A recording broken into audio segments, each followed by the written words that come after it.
Life is a never-ending series of tests and battles. The best thing you can do is prepare for the future battle, because you can be sure as you are that the sun will rise, that a battle will come. I guarantee you that life you dream of with no problems doesn't exist, because if you ever do find that life, it is torturous.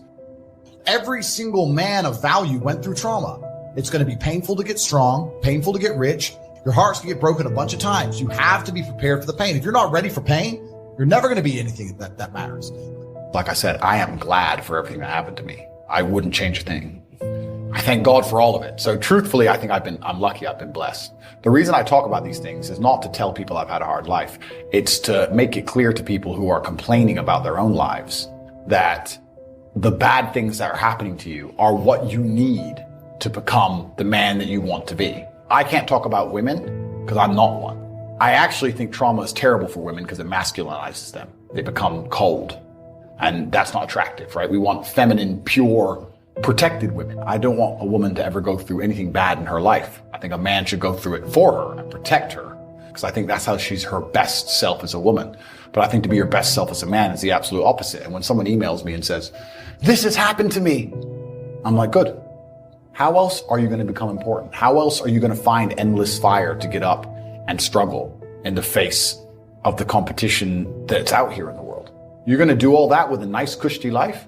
If any man's honest with himself, think about the biggest transformative stages in your life. Think about the times you got the most work done.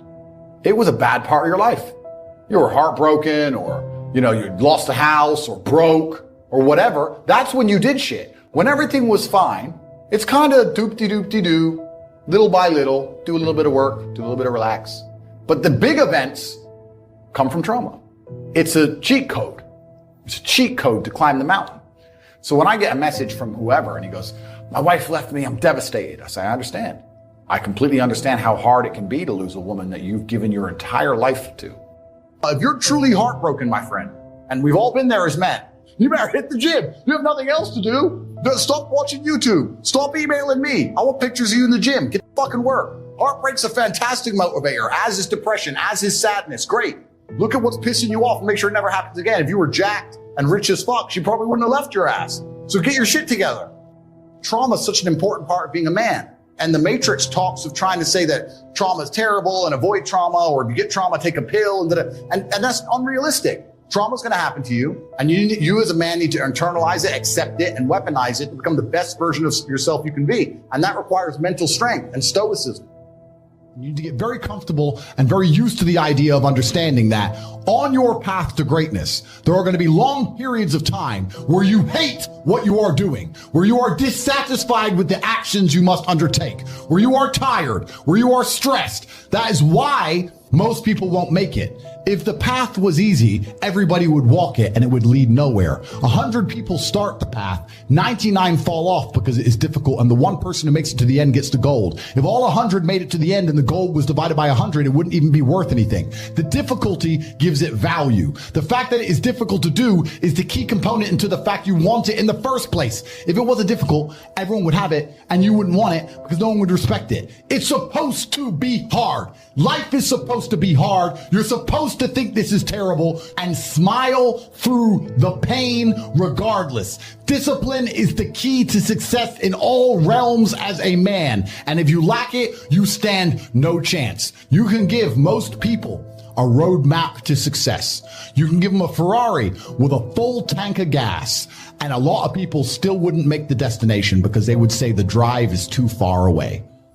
There are duties that men must fulfill, whether to God or to your bloodline.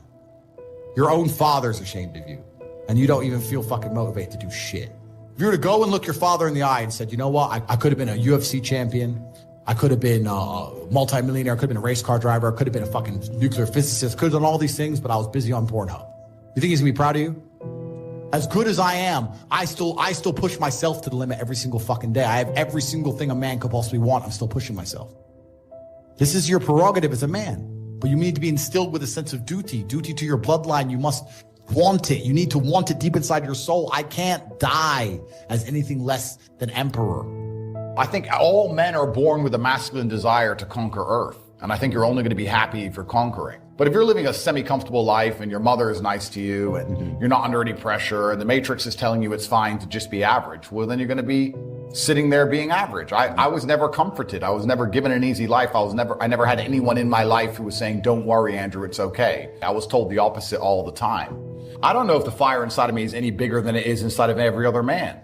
And I think that every man at home watching this, if they don't have the things they want in life, should feel a degree of resentment towards themselves or disappointment, understanding that they have the same desire and drive that I have. They just allowed themselves to be psyoped out of it. They've allowed the matrix or whoever to convince them it's okay to not be the man they could be. And I never allowed anybody to do that to me. And there's a lot of men out there, especially in the world today, who only want to do things because they feel a certain way, not understanding that that doesn't make them competitive.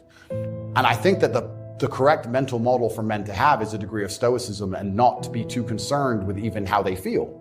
If I woke up today happy, I would have done this interview with you. If I woke up today sad, I would have done this interview with you.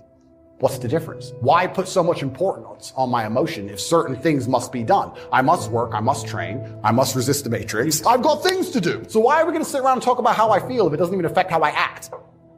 And as a man, it shouldn't, because there's too much to do. And the masculine world is hyper competitive. All the women want a few men at the top. It's hyper competitive. So if you're competing against every other man for every dollar you make, every girl you see, the house you live in, the car you drive, the life you live, you're not going to be able to compete with the person who performs regardless of how they feel if you only compete when you feel like competing. Making things happen is the masculine essence to how you should approach the world. Women hate when something happens to a man. They like when a man happens to things. If you're a man, you sit there and go, oh my God, it's so cold and it rained on me. A woman's going to think you're gay. And she's right. A real man, he will go out there and do and happen to things. He won't have things happened to him. He doesn't take things because that's feminine. So you're here trying to take things from the universe, whether they are good or bad. That is feminine. You need to go and you need to give to the universe. You need to give. And then there will be a reflection and equal and opposite force, Newton's third law, and you will be monumentally rewarded. You have to go and get things. You have to show that you deserve them.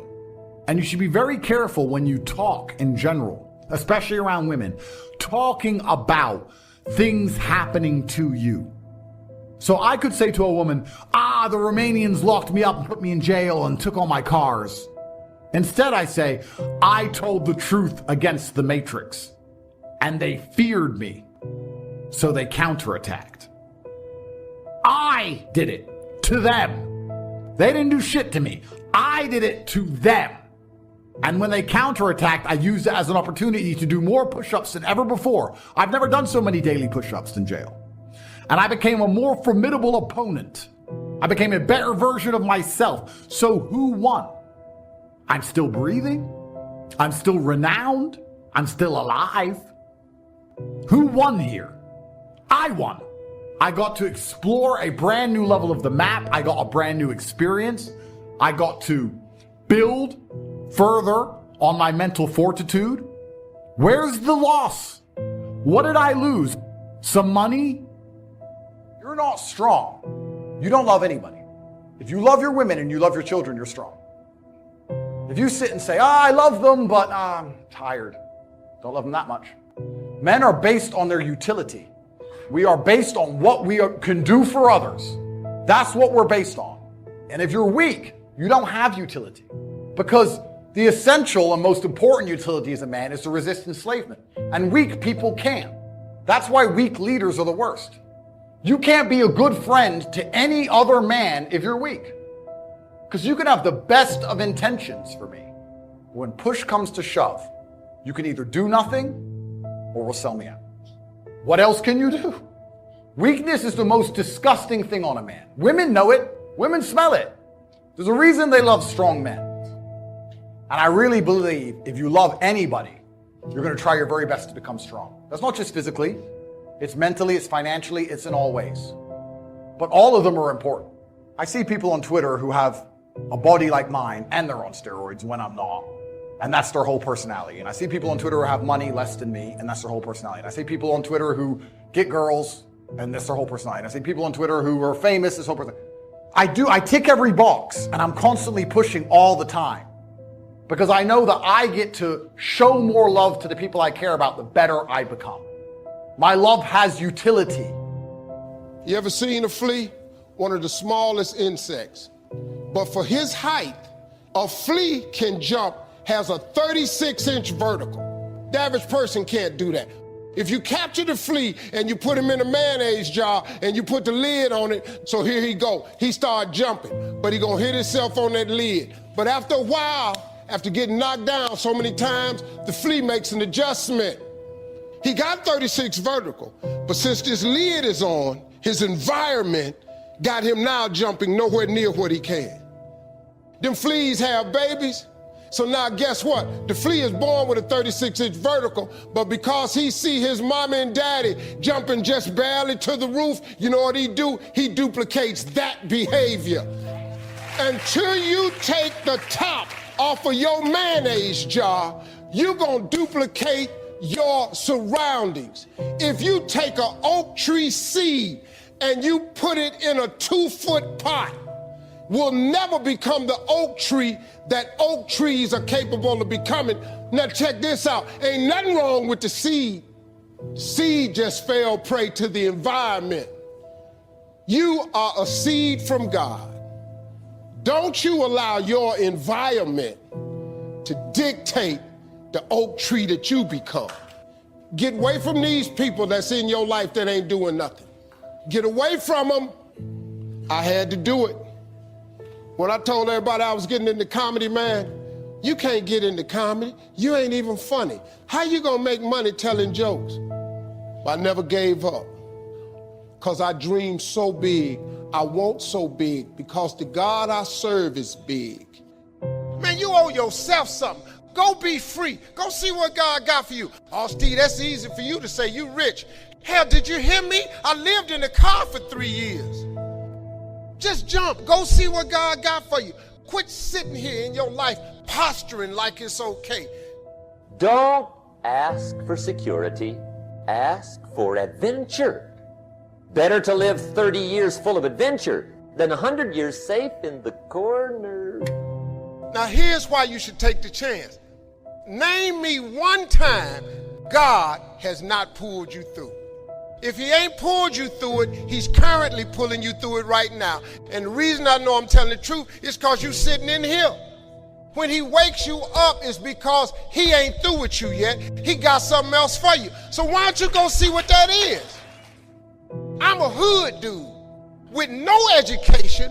The mess when I got to the top of the TV world, and I'm telling you, I was homeless and lived in a car, and I ain't got no education. Are you under the shade of what someone spoke over you, told you what you couldn't do? Are you under the shade of intimidation, afraid to step out in faith? Do you have friends that are blocking your growth? What could you become if you got out from under that shade? The good news is the potential is still in you. You just have to get out from under that shade. There's nothing wrong with you. Quit thinking about all the things you've done wrong, living in regrets. When you live guilty, you're in agreement with the enemy. He'd love for you to go through life feeling wrong about yourself. He'll do his best to keep you in the shade. There's always some reason to be down on ourselves. You have to put your foot down and say, no thanks, I'm not living under that shade. People may have disqualified you, but people don't determine your destiny. God does, and he never disqualifies you. God still has a purpose for you to fulfill. You wouldn't be alive unless he had something awesome in front of you. Start believing again. Start dreaming again. One thing that can easily stunt our growth is the people that we're spending time with. Are they making your life better, or are they causing you to compromise, be mediocre, take the easy way out? The scripture says, don't hang around angry people or you will become angry. If you want to know what you're going to be like in 5 years, look at your friends. Do yourself a favor, find some new friends. Spirits are transferable. If your friends are critical, that critical spirit will end up on you. How high could you rise if you weren't being shaded by compromise? I know you love your friends, but your destiny is too great to hang around people that are not adding to your life.